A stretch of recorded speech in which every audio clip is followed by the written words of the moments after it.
Hey everyone, today I will be rating the drivers for the 2024 Spanish Grand Prix for F2. Let me know if you agree and post your rankings down in the comments below. Let's start with the ART team. Victor Martins gets an 8. This was more like it for Martins after having a difficult start to the season, only scoring 4-point finishes and not above 7th. He finally redeemed himself here. Qualifying 9th puts him in a good standing to win the sprint race with the reverse top 10 grid. However, he got hit by Hauger on the first lap of the feature race, which left him beached in the gravel. He will be looking to take this form into the next two locations of the triple header. Zach O'Sullivan, a 5. Coming off a feature race win with Monaco, his first points in 5 races, Zach was looking to score some more points here. However, it will always be more challenging if you're qualifying in 12th, like Zach did. And it was challenging, as he made a few spots but not enough to get points in the sprint. And then, although he made a good place in the feature race, the alternate strategy turned out to be much more efficient, and he ultimately fell down to 15th as those drivers moved up the order. Prema Racing next, and Oliver Behrman gets a 1. What a disastrous weekend. It was expected Prema would be much stronger coming back into Europe, and that hasn't been the case. He qualified 15th, placed 21st in the sprint, and 15th in the feature. Was struggling with oversteer all weekend and is obviously struggling beyond that. He is very fortunate to have achieved his super license last season, because if he had to rely on points finishes this year, he wouldn't get one. So he's very lucky. I think Haas are luckily going to put him in the seat anyway, because of his other development, kind of running, but if he didn't have that, he might be without a seat completely next year. Kimi Antonelli, his teammate, gets a 3. At least one of the Premas can qualify well, as he qualified 5th. But Antonelli had similar race pace problems to Behrman. He stalled on the formation lap, which led to a pit lane start, and in the sprint race, he just did not have the pace at all and fell down to 15th. At least he had the better weekends and remains 9th in the championship. The change in FIA rules means that we might see him in an FP1 outing soon, or even a full-time race seat this year. Rodin with Zane Maloney gets a 5. I think we will see this weekend as an okay recovery after a poor time in qualifying left him in 17th for both races. He managed to recover well to 13th initially, then track limit violations dropped him down to 20th for the sprint. But the feature race was much better, keeping good pace on the main strategy and warding off the alternate strategy runners on a fresh set of new tyres to keep 7th. Return Miyata a 6.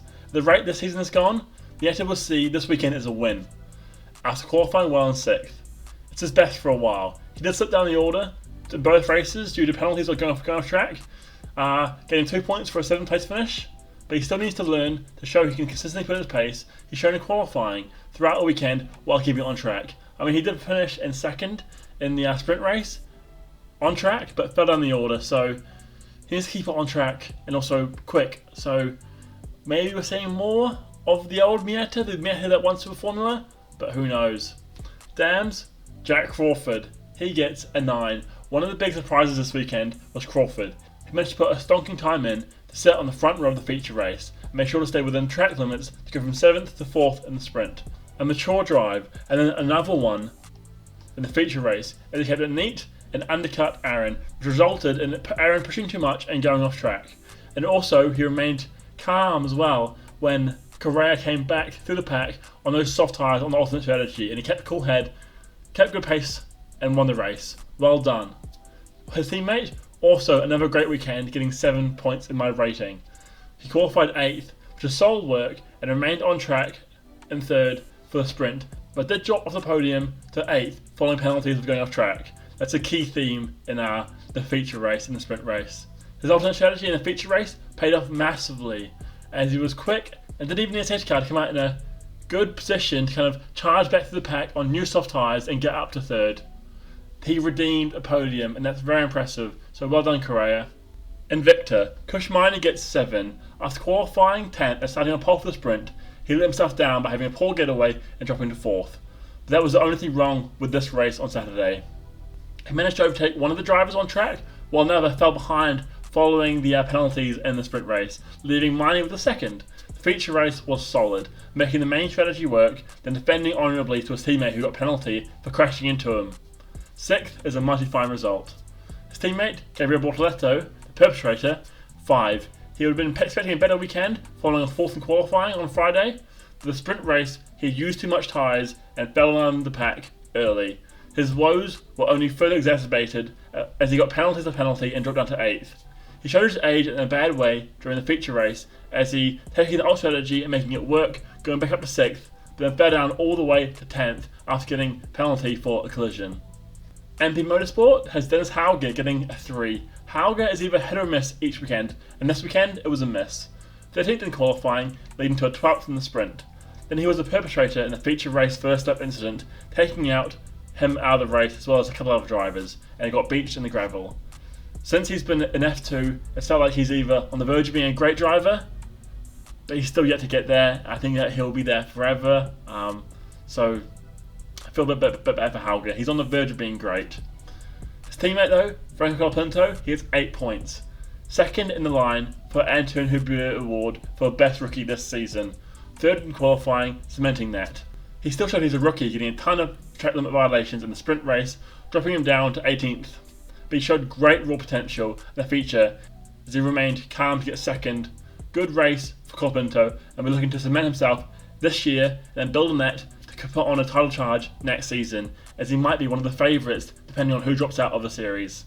VAR have Enzo Fittipaldi with 2. He has ghosted from the championship since week 2 and not scoring a single point, but he still remains 11th. It's not bad, but this weekend was after qualifying 16th, leading to a 16th and an 11th place finish in the sprint and the feature respectively. Desperately needs some points and some confidence. Maybe that's weighing on his mind too much. Rafael Villagomez, a 0, last in the championship and qualified 20th.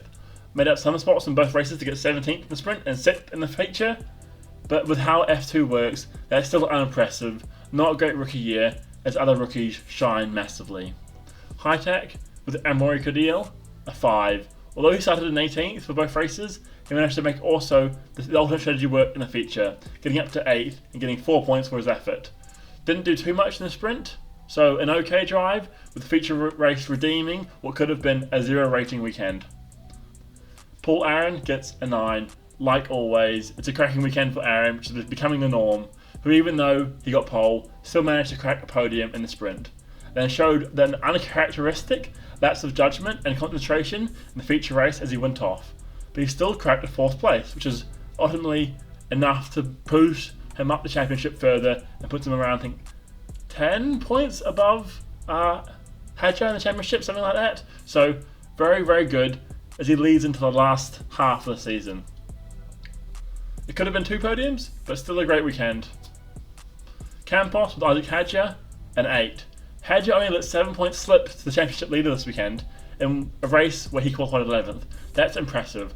2 great drives to work himself up from 11th to 6th in the sprint race and then 5th in the feature race. He shows he's got bags of pace and just needs to sort out that consistency and that luck. If he didn't have those kind of things going against him, he could be in the chance for an RB seat next year. Sadly, he's not miles ahead in the championship, which would have provoked that discussion, so he's thinking what could have been. His teammate Pepe Marti gets a 5, and you won't believe it's his first points since Jeddah, and that'll be very much appreciated. Maybe he can put some kind of more points in motion down the road as he tries to build on his confidence and build on this form and improve on it. He made up places in both races to go from 14th to 11th in the sprint and 9th in the feature.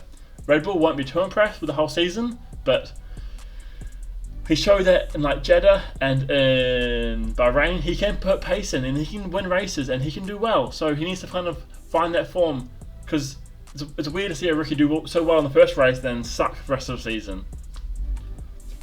Then we move on to Trident with Richard Verschoor. He gets 1 point. He qualified 19th but could not do a lot better than 13th in the feature, making the most of the track limit violations for other drivers. Could not do the same in the feature race to only get 18th. Surely this has to be his last year in F2, sitting 18th as one of the most experienced drivers F2 has ever seen. I mean, he's got all the experience, but none of the pace, so it's weird. His teammate as well, Roman Stanek, gets a 0. 21st in qualifying is almost as bad as it gets. 22nd in the sprint race is as bad as it gets. So, a poor weekend. 17th in the feature race is a little bit better, but still underwhelming for the race winner in a previous race this year. He deserves to be 20th in the standings. Now we move on to Aix Racing with Joshua Dirksen, who gets a 6. 10th and a retirement is poor considering a 7th in qualifying. You can't fault the retirement in the feature, as the car had issues not caused by Dirksen. Definitely could have won the race as well, as at the time of retirement he was 7 seconds ahead of Correa, who was in the finish 6 seconds behind the race winner Crawford. So in an alternate universe we could have seen Dirksen win the feature race at Spain. So you feel sorry for him, but also that car sucks. But I think he's put enough effort in to move up to a better team next season. Taylor Barnard, his teammate, gets a 0. I mean, he qualified last, he didn't even put in the time, and retired due to car problems to Dirksen in the feature race. So similar, can't really fault him for that, but you can fault him for qualifying and also the sprint race, where he was terrible and got 19th. So just poor all round. And that's my ratings. Let me know what you think down in the comments. Like and subscribe. Thanks for watching. Peace.